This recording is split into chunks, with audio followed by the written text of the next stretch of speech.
అడుక్కునే వాళ్ళకి కూడా ఇంత పొగరుంటదని నేనైతే ఈ రోజే చూసాను. రోజు ఒక ఆమె మా షాప్ దగ్గరికి చాయ్ కోసమని వస్తదండి. వాళ్ళని వీళ్ళని అడుక్కుంటది. అడుక్కుంటే ఎవరో ఒకళ్ళైతే చెప్తారండి చాయ్. ఒకతన్నయితే చాయ్ అడిగిందంట. అడిగితే అతను అదే ఒక చాయ్ ఇమ్మని చెప్తే చాయ్ ఇచ్చాను. డబ్బులిచ్చేసాడండి అతను. తర్వాత అతనన్నాడంట, "ఈరోజైతే ఇచ్చాను కానీ ఇక మళ్ళీ అడక్కు. మేము కూడా ఏదో పని చేసుకొని బతికేవాళ్ళమే. నెలకు 10,000 వస్తాయి. 10,000తోటే మేము బతుకుతాం. పిల్లలతోటి బతకాలంటే మాకు కష్టంగా ఉంటది కదా! నువ్వు అసలు రోజు వచ్చి చాయ్ చాయ్ అంటే నేనెక్కడ ఇప్పించగలను" అనేసి అన్నాడంట.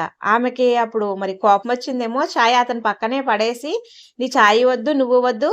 నువ్వు ఇచ్చే రూ. 10 చాయ్ కోసం ఇన్ని మాటలంటావా? నీ చాయ్ మీద మేము అందరం బతుకుతున్నట్టు, మా ఫ్యామిలీ మొత్తం బతుకుతున్నట్టు మాట్లాడుతున్నావు నువ్వు.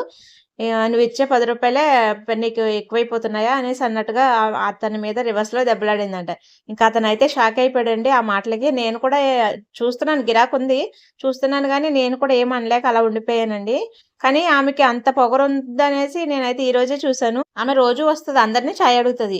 ఎవరైనా ఒకళ్ళు నా దగ్గర లేవు, నేను చాయ్ ఇప్పించలేను, నా దగ్గర డబ్బులు లేవన్నారనుకో, వాళ్ళని తిట్టుకుంటా వెళ్ళిపోతుంది గానీ, అలాగా చాయ్ పడేసి మరి అలా రివర్స్‌లో తిడతదనయితే నేనెప్పుడూ అనుకోలేదండి. మరీ అంత పొగరుగా ఉంటారనుకోలేదు.